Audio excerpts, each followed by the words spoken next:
ბათუმის საკრებულოს ახალი განკარგულება საზოგადოებრივი დარბაზის შექმნის შესახებ ძალაში შევიდა.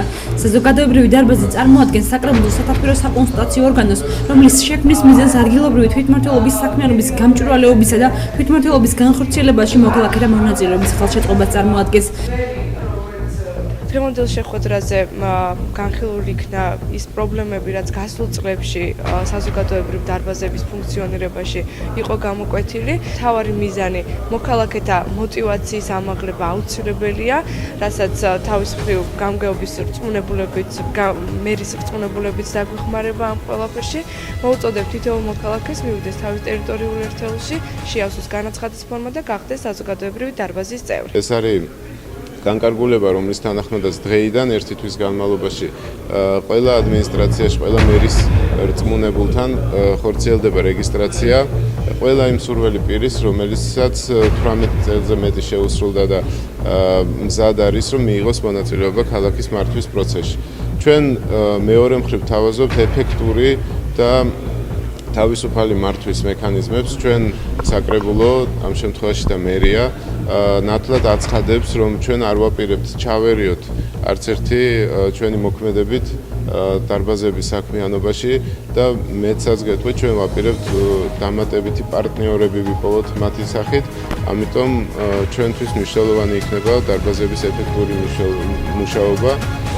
გაწევრიანების მსურველებმა უნდა მიმართონ უბნის ადმინისტრაციულ ერთეულში მერიის წარმომადგენლს. საბჭოს წევრობა შეუძლიათ ადგილობრივი მედიის, ბიზნესისა და არასამთავრობო სექტორის წარმომადგენლებს. მიმდინარე წლის 20 ნოემბერს კი საზოგადოებრივი დარბაზების თავმჯდომარეებს აირჩევენ. აჭარაში უკრაინის საკონსულო მუშაობაში აჩერა. აჭარის მთავრობის თავმჯდომარე არჩილ ხაბაძე უკრაინის საპატიო კონსულს ალექსანდრ აკიმოვს შეხვდა და შეაჯამეს კონსულის აჭარაში მუშაობის პერიოდი. მთავრობის თავმჯდომარე იმედოვნებს, რომ საკონსულოს ფუნქციონირება უახლოეს მომავალში განახლდება. კონსულის თქმით, უკრაინის მთავრობამ 20-მდე საკონსულოს მუშაობაში აჩერა სხვადასხვა ქვეყანაში, რაც ძირითადად ფინანსურ პრობლემებს უკავშირდება. მისივე თქმით, შესაძლოა რამდენიმე წელში ბათუმში გენერალური საკონსულო გაიხსნას. 20-მდე ქვეყანაში გაუხდა 20-მდე საკონსულო, შესაბამისად ჩვენი ინფორმაციით ეს ფინანსურ საკითხებს ეხება, ხარჯის ნაწილს და ჩვენ შევაჯამეთ ბათუმის კონსულის მუშაობა, ჩვენი ურთიერთობა და вფიქრობ, რომ სამომავლოდ, როცა გამოსწორდება უკრაინაში, ისევ განახლდება საკონსულოს функционирование. Закрывается где-то порядка 15-20 организаций по всему миру, поэтому так обстоятельства складываются. Значит, разрешение принято, значит, им виднее. Но я не думаю, что это будет долго, и здесь не будет, здесь, скорее всего, что будет генеральное консульство, может, через пару лет.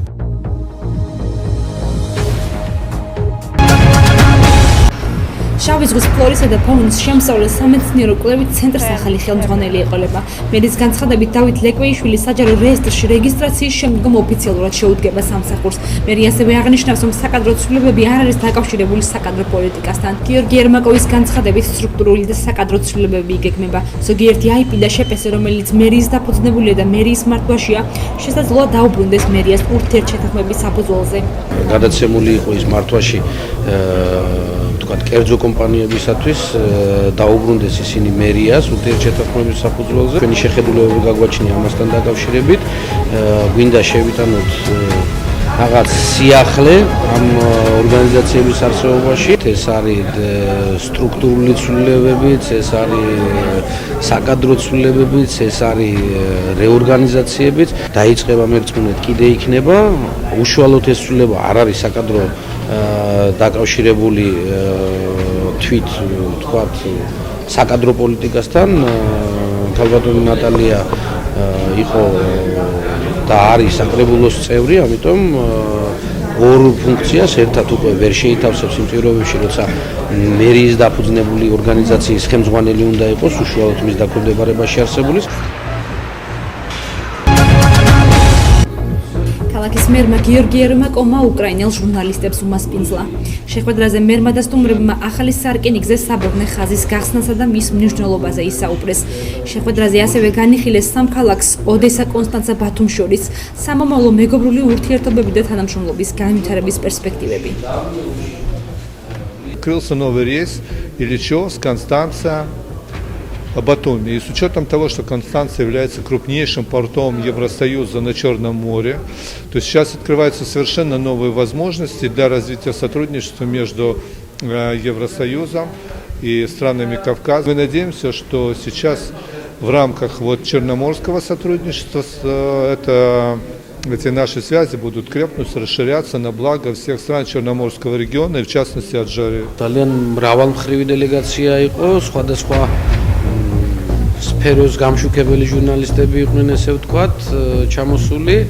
ყოველთვის ჟურნალისტებთან ურთიერთობა ინტერესებადებს ქალაქის მიმართ, რეგიონის მიმართ, გავაცანით ის პერსპექტივები, რომელიც ქალაქს გააჩნია და საომავლოდ გეგმავთ ქალაქში, ის მიმართულებები, რომლებიც არის ჩვენთვის პრიორიტეტული, ვთქვათ, თუ ეს იყო საუბარი ტურიზმზე, თუ ბიზნეს განვითარებაზე, გაცნობითი სახის განსაკუთრებით ამ ფორმატის, როცა ჟურნალისტებს ეძლევათ საშუალება პირველი პირების მხრიდან გაიგონ არსებული მდგომარეობის შესახებ და უკვე თავის ქვეყანაში, თავის რეგიონში, თავის ქალაქში გააცნონ დაინტერესებულ პირებს, ჩვენთვის არის მომგებიანი. ამიტომ მაქსიმალურად შევეცადეთ ყველა ინფორმაცია ქალაქის შესახებ, საომავლო პროექტების, საომავლო გეგმების შესახებ უკრაინელი ჟურნალისტებისათვის გაგვეცნო. აჭარის ოსმალთა იმპერიისაგან გათავისუფლების დედა საქართველოსთან დაბრუნების მემორიალი ბათუმის ღვთისმშობლის სახელობის საკათედრო ტაძრის მიმდებარედ უნდა განთავსდეს. ამ მოთხოვნით შეიკრიბა მამულიშვილთა საგვარეულოს წევრები და სხვადასხვა ორგანიზაციის წარმომადგენლები ტაძრის მიმდებარედ. აქ შეკრებილი საზოგადოება შეგროვილი ხელმოწერებითა და არქიტექტორის დასკვნის საფუძველზე ქალაქის საკრებულოს მიმართავენ მოთხოვნით მემორიალის განთავსებისათვის ადგილის გამოსაყოფად. მათი განცხადებით, საკრებულოს მიერ შემოთავაზებული ადგილი გმირთა ხეივანი მემორიალისათვის შეუფერებელი ადგილია. აღნიშნეს, რომ კვარცხლბეკისათვის ადგილის შესარჩევად საზოგადოებისა და სპეციალისტთა აზრი უნდა ემთხვეოდეს ერთმანეთს.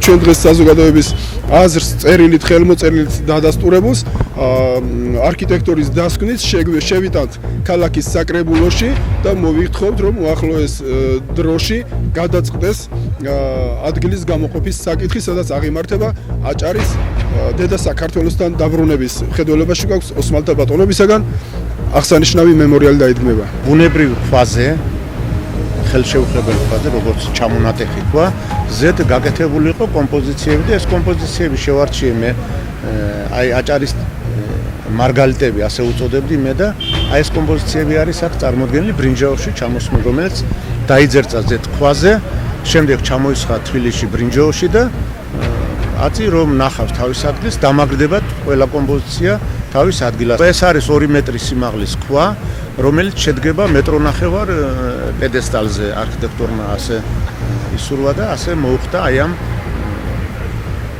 კანდიდატებას. შეკრებილებმა კიდევ ერთხელ დაიხსენეს საქართველოს წარსული. ბავშვებმა პატრიოტული ლექსები წაიკითხეს, რომლებიც საგანმანათლებლო კონკურსის წიგნობარის გამარჯვებულები არიან. იდუმალის სტუმარი აჭარის კვების ობიექტივში პრეზენტაცია ამ სახელწოდებით აჭარის ტურიზმისა და კურორტების დეპარტამენტში გაიმართა. თავმჯდომარის მოადგილემ რეგიონის მასშტაბით ზაფხულში ჩატარებული კვლევის შედეგები წარმოადგინა, რომელიც 32 კვების ობიექტის მომსახურების დონის დადგენას ითვალისწინებდა. სამიზნე ჯგუფებს ობიექტის მიმტანები და მენეჯერები წარმოადგენდნენ. პრეზენტაციაზე ტურიზმის დეპარტამენტმა კვლევის საფუძველზე მიღებული რეკომენდაციები წარმოადგინა, მათ შორის მომსახურე პერსონალის სამზარეულოებში აღჭურვილობისა და მზარეულთა რაოდენობის დამატება.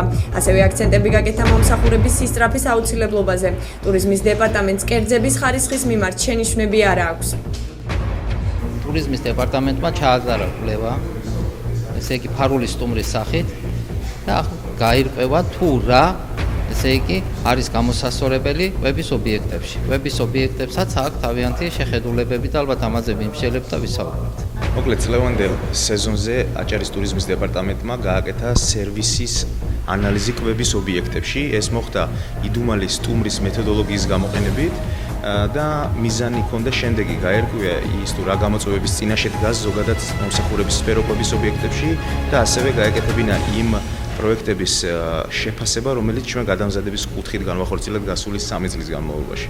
ამიტომ ჩვენ დღეს გადავწყვიტეთ ამ შედეგების საჯაროდ, ესე ვთქვათ, გავრცელება კვების ობიექტების წარმომადგენლებთან, სადაც ვისაუბრებთ ჩვენ იმ კონკრეტულ გამოწვევებზე, რომლებიც დაფიქსირდა ზოგადად ინდუსტრიაში.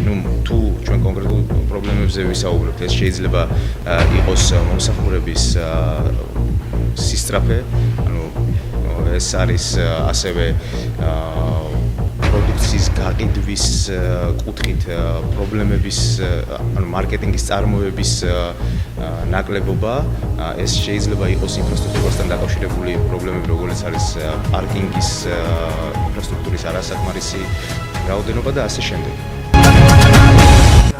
არაძალადობას ბოლო პერიოდში ძალადობის ფაქტების მომრავლებას ეხმაურებიან აიფ შეზღუდული შესაძლებლობის მქონე პირთა უფლებისათვის და ქალთა და ბავშვთა უფლებების საერთაშორისო ორგანიზაცია მეჯლისი. ორგანიზაციების მთავარ მოთხოვნას სახელმწიფოს მხრიდან სისხლის სამართლებრივ დანაშაულებზე სამართლებრივი მექანიზმების გამკაცრება წარმოადგენდა.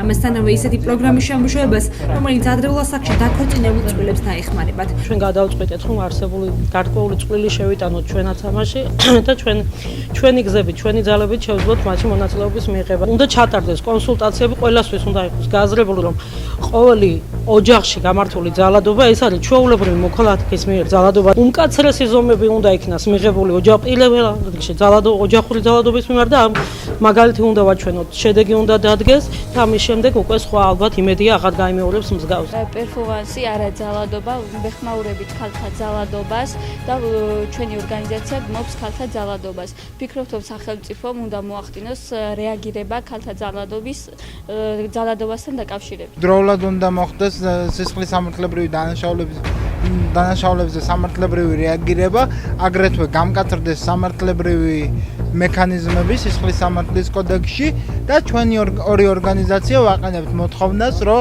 გაეწიოთ უფასო კონსულტაციები, იმიტომ რომ ახალი წყვილებს ჭირდებათ დახმარება, სახელმწიფოს ჭირდება შეიმუშაოს სპეციალური მექანიზმები და ძირითადად ხალხი უკავშირებს ამას მენტალურ პრობლემებს, ეკონომიკურ პრობლემებს და სწორედ ამიტომ გახდა ფსიქოლოგების ჩარევა.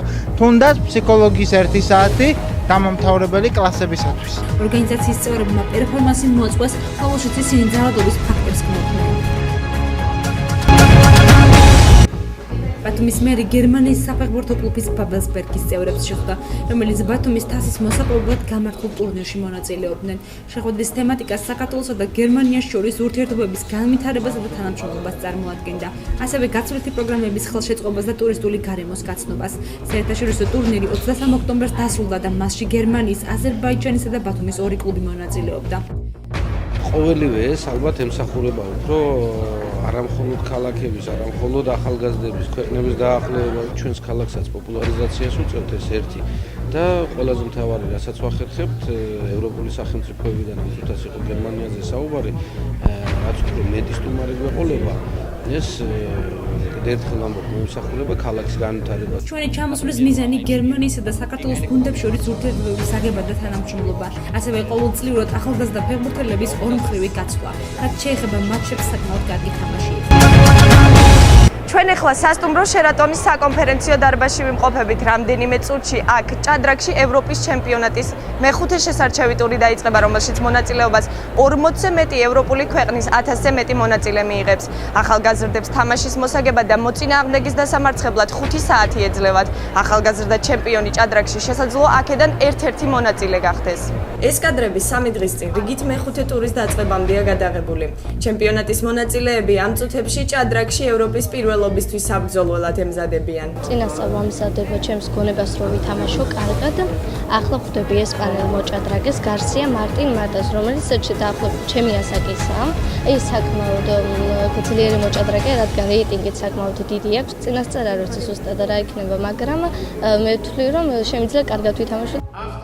ტურნირის დაწყებამდე 1 წუთი რჩება. მთავარი მსაჯი ნორჩ მოჭადრაკეებს თამაშის წესებს აცნობს და რეკომენდაციებს აძლევს. დროის ათვლა იწყება და მეხუთე ტური სტარტს იღებს. მოჭადრაკეები პირველ სულებს ახორციელებენ. თამაშს თვალს ადევნებენ გულშემატკივრები. подошла первым долгом поболеть за своего ребенка, потому что очень много его ровесников уже вырвались вперед от того, что он 3 года не участвовал на таких соревнованиях высокого уровня. И с этого года хотим наверстать все. И, конечно, все его соперники дают ему большой стимул для продвижения вперед. Детям, которые с 1 по 10 стол сидят, в каждом возрасте, почти всех знаю, всем желаю удачи. მეხუთე ტურზე, რომელიც რამდენიმე საათს გრძელდება, ფულათა მაქსიმუმი 18 წლიან გოგონათა შორის აზერბაიჯანის წარმომადგენელი წინააღმდება. ევროპის ჩემპიონატი ჭადრაკში ბათუმში რამდენიმე დღის წინ დაიწყო. ასპარეზობა სასტუმრო შერატონისა და ინტურისტის საკონფერენციო დარბაზებში მიმდინარეობს. ჩემპიონატი შვეიცარიული სისტემით 9 ტურად ტარდება და 6 ასაკობრივ კატეგორიაში იმართება, როგორც გოგონათა, ასევე ჭაბუკებს შორის. 45 ქვეყნის 1000-მდე მოზარდი ერთმანეთს ევროპის ჩემპიონის ტიტულის თავიანთ ასაკობრივ კატეგორიებში მოპოვებისთვის ეჯიბრება. 2014 წლის ევროპის ჩემპიონატი, რომელიც ბათუმში მიმდინარეობს, ძალიან მნიშვნელოვანი ღონისძიებაა. ჩვენ გვყავს 8-დან 18 წლამდე ასაკის 1000-ზე მეტი მოთამაშე ბიჭები და გოგონები, რომლებიც 6 ჯგუფად იყოფიან. ისინი სულ 9 ტურს გაივლიან. საბოლოოდ გამოვავლენთ გამარჯვებულებს, რომლებიც დახურვის ცერემონიაზე დაჯილდოვდებიან. ფაქტურად ტურნირი ჩემპიონატი უახლოვდება ეკვადორს, მეხუთე ტური მიმდინარეობს დღეს. ძალიან საინტერესო და დაძაბულად მიმდინარეობს პარტიები, რომელიც გადაიცემა პირდაპირ ეთერით ინტერნეტის საშუალებით. ყველა ჭადრაკის გულშემატკივარს და სოფლიოს მასშტაბით საშუალება ბათუმში მიმდინარე ჩემპიონატს თვალყური ადევნოს. ჩვენი მოჭადრაკეებს რაც შეეხება ქართველებს, ჯერჯერობით წამყვან პოზიციებზე არიან. მე იმედი მაქვს, რომ ისინი შეინარჩუნებენ თავიანთ პოზიციებს და მედლებით ხელდამშვენებული დადაბრუნდებიან თავიანთ სახლებში. ევროპის ახალგაზრდულმა პირველობამ ჭადრაკში სტარტი 18 ოქტომბერს აიღო და ამავე თვის 28 რიცხვში დასრულდება. დახურვის ცერემონიალი სასტუმრო ინტურისტის საკონფერენციო დარბაზში გაიმართება, რომელსაც გამარჯვებულებს სხვადასხვა პრიზებს გადასცემენ. ხელოვნების ეს ნიმუში ახალგაზრდა ავტორის ერთ-ერთი უსაყვარლესი ნამუშევარია. ფერწერული ტილო სახელწოდებით ჩიტი 3 თვის წინ შეიქმნა. ახალგაზრდა მხატვარი მასზე 3 კვირის განმავლობაში მუშაობდა. ამბობს, რომ მწვანე სიცოცხლესთან ასოცირდება, ჩიტი მახარობელთან. ასე გადმოსცა ნამუშევრით განწყობა აკაკი ჯაშმა მაშინ, როცა პატარა ბარბარე შეეძინა. სწორედ ამიტომაცაა ნახატი ავტორისთვის საყვარელი და განსაკუთრებული. ნამუშევარი, რომელიც მიუძღვენი ჩემს პატარა შვილს ბარბარეს ჩიტი ქვია და რომელიც ყველა იყიდება აქედან, რომელიც არ იყიდება. მუშავე სადღაც 3 კვირა, შეიძლება მეტი, ნაკლები არა. და ჩავაქსოვე ჩემთვის რაღაც სითბოს გამოხატვა მინდოდა, რაღაც სიახლის, მახარობლის და აი ტექნიკურად საინტერესო რო ყოფილიყო. ახალგაზრდა მხატვრისა და ფერმწერის რიგით მეოთხე პერსონალური გამოფენა TBC ბანკის გალერეაში მოეწყო. ქართული კულტურის პოპულარიზაციის მიზნით ბანკმა ახალგაზრდა მხატვრის 30 ნამუშევარი გამოფინა. ფერწერული ტილოები ბოლო 1 წლის მანძილზეა შესრულებული. დახვეწილი, ფერადოვანი გამით გამორჩეული. ასე შეაფასეს ხელოვნებათმცოდნეებმა მხატვრობის ნიმუშები. ძალიან დიდი ხანია ასეთი კაი გამოფენა არ მინახია ბათუმში. აკაკი არის ძალიან ნიჭიერი მხატვარი. ამაყოფ იმით, რომ ჩემი ყოფილი სტუდენტია. საოცრად დახვეწილი, ფერადოვანი გამით გამოირჩევა მისი ფერწერული ტილოები.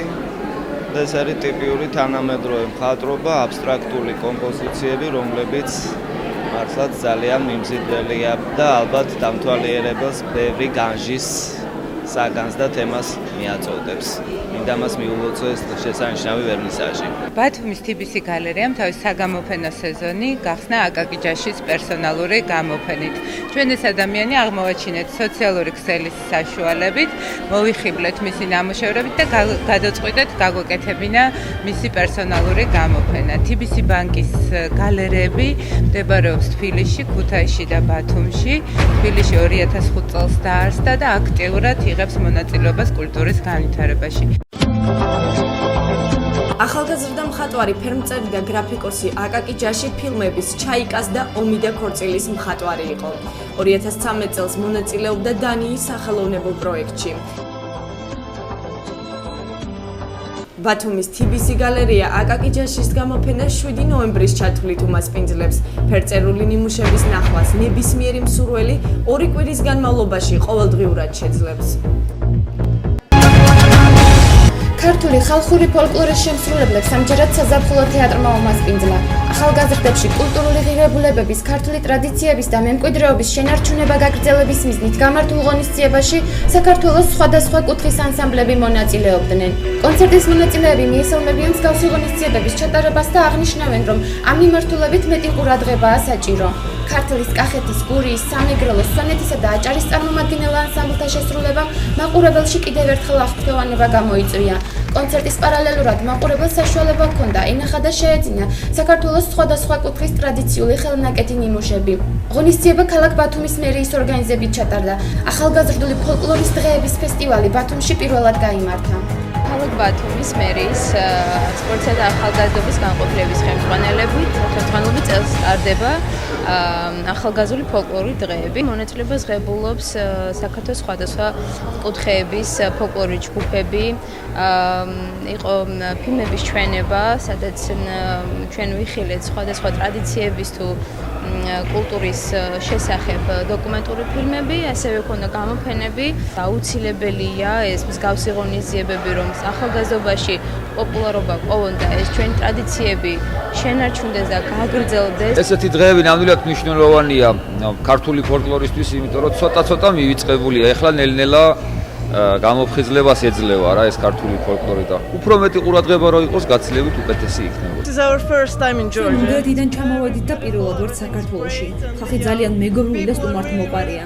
რაც შეეხება ქართულ ცეკვას, ენერგიული და ძლიერია. მუსიკაც ძალიან მომწონს და მინდა აღვნიშნო, რომ ჩვენს ნაციონალურ ცეკვებსა და ქართულ ცეკვებს შორის არის მსგავსებები. მოკლედ ყველაფერი ძალიან მომწონს.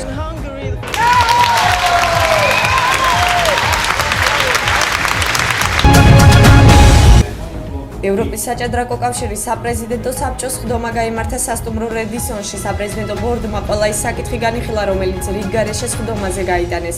მათ შორის ევროპის საჭადრაკო კავშირის 2015 წლის ბიუჯეტი, ასევე 2016 წლის ასაკობრივი ჩემპიონატის მასპინძელი ქვეყნის გამოვლენა. ევროპის საჭადრაკო კავშირის საპრეზიდენტო საბჭოს ხდომა წელიწადში 4-ჯერ ტარდება. შემდეგი შეხვედრა ისრაელში 2015 წლის თებერვალში შედგება.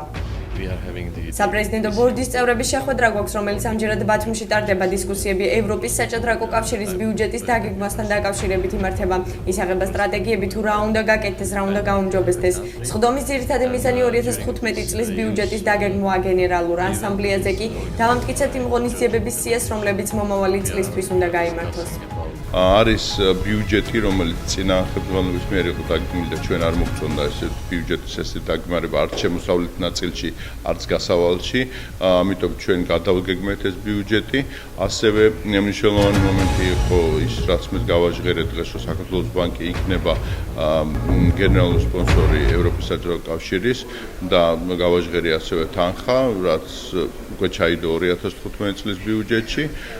ეს არის ძირითადი მომენტები, რაც ჩვენ ვისაუბრეთ, მაგრამ დანარჩენი არის პრინციპში რუტინული სამუშაო, იყო შეჯერებები, როგორ მოხდეს დეცენტრალიზაცია იგივე ხელისუფლების, რომ არ იყოს უზურპაცია ერთ პიროვნებაში, ამ თუნდაც პრეზიდენტში და მაქსიმალურად ყველა ბორდის წევრი იყოს თავის საქმით დაკავებული და თავის მიმართულებით, ასე რომ პრინციპში მომავალი ჭადრაკის საჭადრაკო სტრატეგია განისაზღვრა 2015-18 წლის მიმართულებას.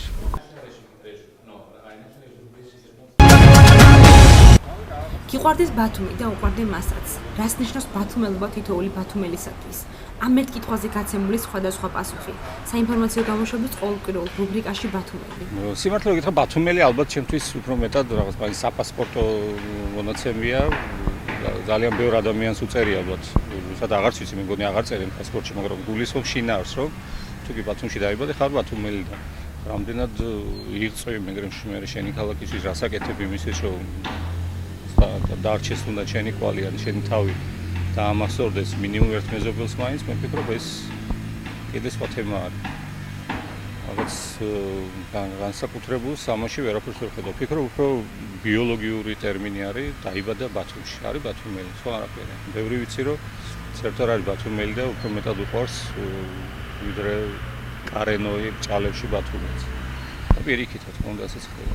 რამდენიმე წლის წინ მე და ერთ ჩემ მეგობარს გაგვიშთა ამნაირი იდეა, მე ყოველ შემთხვევაში მგონია თავი ფოტოგრაფი ვარ, იმის გამო ხანდახან ფოტოებს ვიღებ და ასევე ჩემი მეგობარიც და გადავწყვეტ გამოფენა გავიკეთებინა ცნობილი ბათუმელები რაღაც სხვადასხვა გარემოში.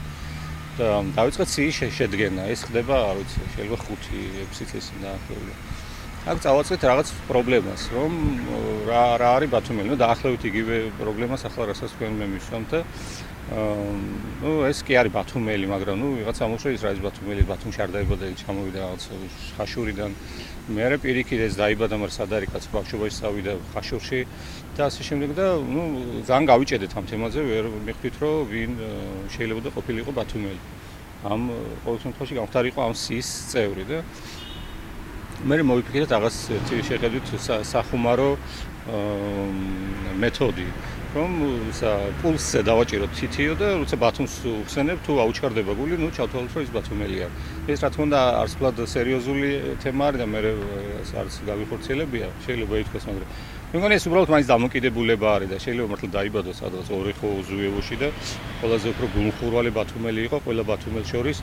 ბევრი მაგალითი გვაქვს ამისი, თუნდაც გრიგოლ ვოლსკი, წარმოშობით პოლონელი, რომელიც ფიქრობ, რომ ნომერ პირველი თუ კი რამე ასეთი რეიტინგი შეიძლება არსებობდეს, ნომერ პირველი ბათუმელი არის და ყველაზე მეტი გაუკეთებია ბათუმისთვის, ვისაც კი ოდნავ მაინც უღვაწია სიტყვით თუ საქმით თუ კალმით თუ მუშტით თუ იარაღით. ამდენად ფიქრობ, რომ ეს ბიოლოგიური გაგება არის და მეტი არ. ბათუმში პირველ რიგში არის შესაძლებელი დამოკიდებულება საკუთარი ქალაქისადმი, იმიტომ რომ ეს ჩვენი ბათუმელობა რაღაც ძირითადად მაინც სადღეგრძელოს თემას არცდება და ბათუმი, წვიმა, ყავა, სხვა, სიყვარული, რაღაც და იფერჩება სუფრაზე და რეალურად როცა ბათუმი დღეს იმერ მდგომარეობაშია, ძირითადად მაინც სუელ ბათუმს და არქიტექტურას და იმ ურბანულ ბათუმს გულისხმობ, რომელიც 100-120 წლის ჩამოყალიბებული არის, რომ ფაქტურად გადასარჩენია აი შეიძლება ითქვას, რომ ბოლო წუთებს იხდის, თუნდაც აი იმ გარემოში, სადაც ახლა ჩვენ ვართ, ეს თვალნათლით ჩანს. და როგორც წესი ეს ბათუმელების დიდ ნაწილს კიდია ტვი ჟარგონს ან მოხდება ფიქრობ მსგავსი ტერმინი ამ დამოკიდებულებას, მაგრამ ნუ მე ავდგები სადღეგრძელოს ვიტყვით ცრევლებს, ლექსებს ვიტყვით გულზე ჯიღს დავიბრაგუნებთ, მაგრამ თუ კი რაიმე დაინგრევა, რაღაც განადგურდება, რაღაც განადგურების საფრთხე დადგება, ეს ჩვენ არ ვიხება ეს მე რა მოხდა რაღაც ან გამართლებას უძღვნა, საერთოდ ვერ გავიგებთ და საერთოდ მე ვერ ვიცნობთ იმ ქალაქს, რომელშიც წავალ და ცოტა ხნის მერე დავუბრუნდებით და საერთოდ აღარ გვექნება წარსული, ამის ძალიან დიდი ნიშანი არის და ადამიანი ესე როგორც ნებისმიერი არსება, ისე როგორც ქალაქი, ყველაფერი არის წარსული. შენ თუ დღეს გაჩნდა, დღეს დაიწყე არსებობა, არავისთვის საინტერესო არ ხარ, არავის არ ჩემთვის ახლა იმდენად საინტერესო ხარ, რაც აი ამ თუნდაც 5 წუთის განმავლობაში ჩემ დამიშტაბი შეიძლება დატოვებო. მე არ ვჩენ წარსული, შენ რო წარსული არ ქონდეს შესაბამისად არც მაინტერესებს. ჩვენ ვცდილობთ რაღაც ამნაირი გაგება დავამკვიდროთ, რომ ძველი არის ცუდი, მიწივში რა დავამკვიდროთ, ეს ჩვენმა ბაბუებმა დაამკვიდრეს ნელი საბჭოთა წარსულის პერიოდში, რომ ძველი ყველაფერი უნდა განადგურდეს, ახალი ყველაფერი კარგია და ძირითადად ახლის დანერგვას ცდილობენ ადამიანები, რომელსაც შესაბამისი ცნობილობა არ აქვს ამ ქალაქის მიმართ. როგორც წესი, ძირითადად მაინც გაუნათლებელი, შეზღუდული ფანტაზიის ადამიანები არიან.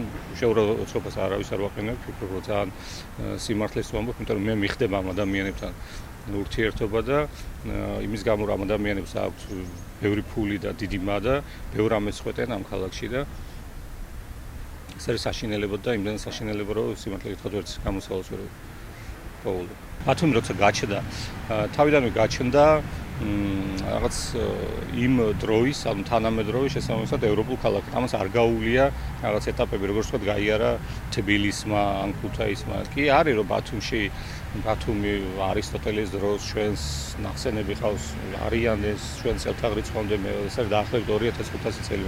თანამედროვე ბათუმი აი თითქმის ჩვენ თვალწინ გაჩნდა ჩვენს ბაბუებს, ან დიდ ბაბუებს, აი ამ თაობას ამ ქალაქის დაარსება ახსოვთ. ქალაქის გაჩენა როგორ აშენდა პირველი შენობა ახსოვდათ ყოველ შემთხვევაში ეს ადამიანებად თქონდა აღარ არიან ცოცხლები, მაგრამ ამ თავიდანვე გაჩნდა როგორც ევროპული ქალაქი. შენობები იყო თანამედროვე, იმდროინდელი თანამედროვე მოწინავე ევროპელი არქიტექტორების აშენებული და ამ დროისაც შეიძლება ბათუმში ერთდროულად შეხვედროდი მაგალითად თანამედროვე ცივილიზაციის იმდროინდელი ტექნოლოგიის მიღწევას, მაგალითად ქუჩის ლამპიონს, რომელიც იმდროინდელი შეიძლება ბევრ ქალაქში არ იყო და ბათუმში 1901 წლიდან ქუჩაც კი განათებული არის ელექტროენერგიით და შეიძლება შეხვედროდი ურემს. ანუ ეს რაღაც კონფლიქტი, წინააღმდეგობა მე ვფიქრობ, რომ დღემდე არის შემორჩენილი, როგორც ადამიანებს შორის, როგორც ადამიანის მეორე ადამიანისგან დამოკიდებულებაში, როგორც მოვლენების შეფასებაში, ისევე საკუთარ ქალაქზე თუ იგივე ურბანისტულ ქალაქზე დამოკიდებულებაში და პირველ რიგში ეს ძირითადად განსაზღვრავს ამ ჩვენი ქალაქის რაღაც მიზიდულობას.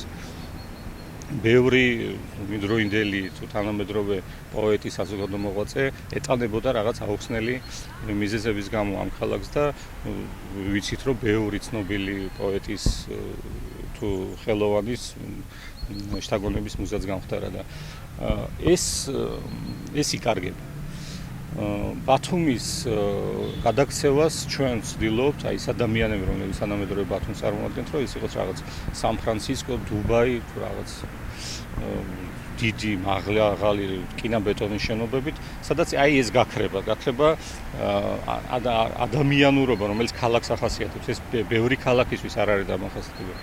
მე ბევრ ქალაქში არ ყოფილობ, მაგრამ არც ცოტაში და ის რაც თქვა ბათუმს აქვს, არა როგორც მისი რიგითი სტატისტიკური მაცხოვრებელი ამის გამო არ როგორ ბევრ ქალაქს არ აქვს. ეს აქვს ბათუმს. ყოველ შემთხვევაში ეს ახლა ამ წუთას ჩვენ თვალწინ ქრება და აი ამისი შენარჩუნება მინდა რამენაირი ფორმით ვისურვო. მე ვიცი რომ ეს არის რაღაც შეიძლება საფრთხის თემა ძალიან ეფემერული და ვერც ვერაფერი წინ ვერ აღუდგება ამ რაღაც ურბანისტიკას, ქალაქის უკიდე განვითარებას, რომელსაც რაღაც განვითარებას უწოდებ თუ რაღაც.